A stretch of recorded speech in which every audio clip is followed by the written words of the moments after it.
Praise the Lord.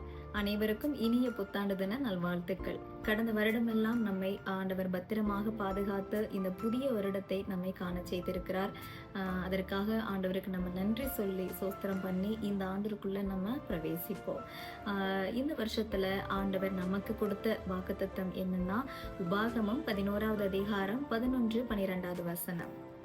நீங்கள் சுதந்திரிக்க போகிற தேசமோ மலைகளும் பள்ளத்தாக்குகளும் உள்ள தேசம். அது வானத்தின் மழைத்த நீரை குடிக்கும் தேசம். அது உன் தேவனாகிய கர்த்தர் விசாரிக்கிற தேசம். வருஷத்தின் துவக்கம் முதல் வருஷத்தின் முடிவு மட்டும் எப்பொழுதும் உன் தேவனாகிய கர்த்தரின் கண்கள் அதின் மேல் வைக்கப்பட்டிருக்கும். ஆமென். ஆண்டவர் நமக்காக இந்த வருஷத்துல கொடுத்த ஒரு மிகப்பெரிய ஆசீர்வாதத்தின் வாக்குத்தத்தம் தான் இந்த வசனம். இந்த வசனம் என்ன சொல்லுது அப்படின்னா, கர்த்தர் இஸ்ரவேல் ஜனங்களுக்கென்று ஆயத்தம் பண்ணின இடம் கானான் தேசம். இந்த தேசத்தை சுதந்திரிப்பதற்காக இஸ்ரவேல் ஜனங்களை ஆண்டவர் வனாந்திரத்தின் பாதையில தான் நடத்துறாரு.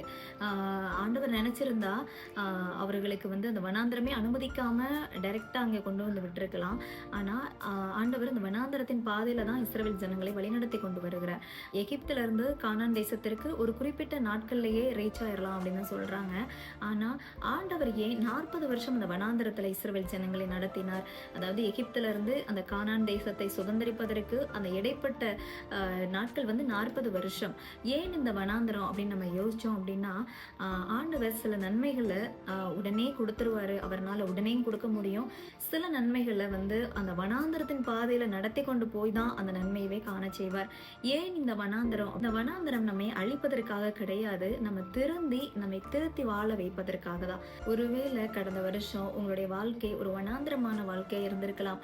அதாவது எதிர்பார்த்த காரியங்கள் நடக்காம இருந்திருக்கலாம். ஒரு ஏமாற்றம் அடைந்ததை போல உங்க வாழ்க்கை இருந்திருக்கலாம். ஆனா ஒரு விஷயம் யோசிக்க மறக்காதீங்க, அந்த வனாந்தரத்தின் பாதையில கர்த்தரும் நம்ம கூட தான் டிராவல் பண்ணியிருக்கிறாரு. அந்த வனாந்தரத்தின் பாதையில அநேக காரியங்களை நமக்கு கற்றுக் கொடுத்திருக்கிறார்.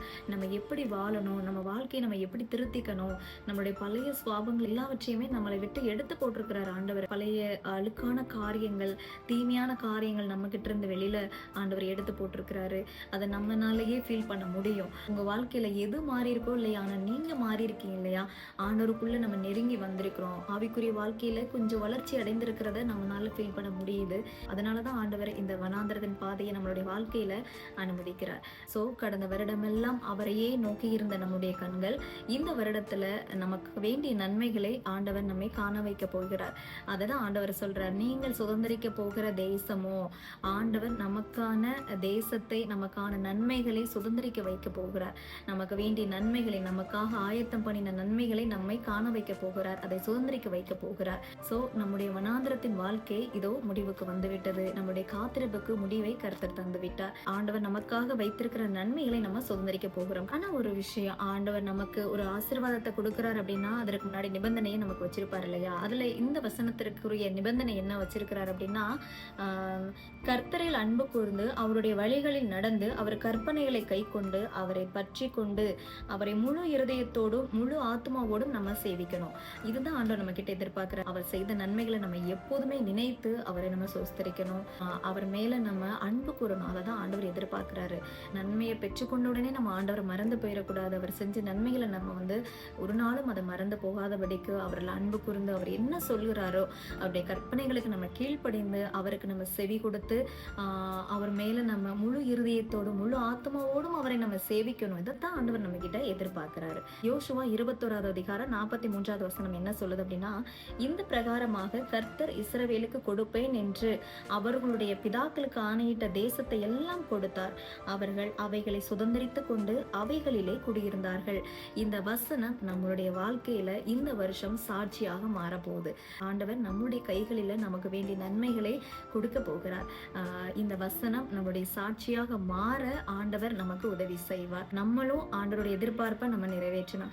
அவர் நம்ம கிட்ட எதிர்பார்க்கிற அன்பை நம்ம ஆண்டவருக்கு கொடுக்கணும். அவருக்கு வேண்டிய கனத்தை நம்ம கொடுக்கணும். அதை தான் ஆண்டவர் நம்ம கிட்ட எதிர்பார்க்கிற காரியங்கள். ஸோ கர்த்தர் இந்த வருடத்துல உங்களுக்காக உங்களுக்கு வேண்டிய நன்மைகளை சுதந்திரிக்க வைக்க போகிறார். சந்தோஷமா இருங்க. கடந்த வருஷம் எல்லாம் வனாந்தரத்தின் வாழ்க்கையா இருக்கலாம். ஆனால் இந்த வருடம் ஆண்டவர் உங்களுக்கு வேண்டிய நன்மைகளை காண வைக்க போகிறார். அதை சுதந்திரிக்க வைக்க போகிறார். கர்த்தர் தாமே உங்களை இந்த வருடம் முழுவதும் ஆசீர்வதிப்பாராக. ஆமென்.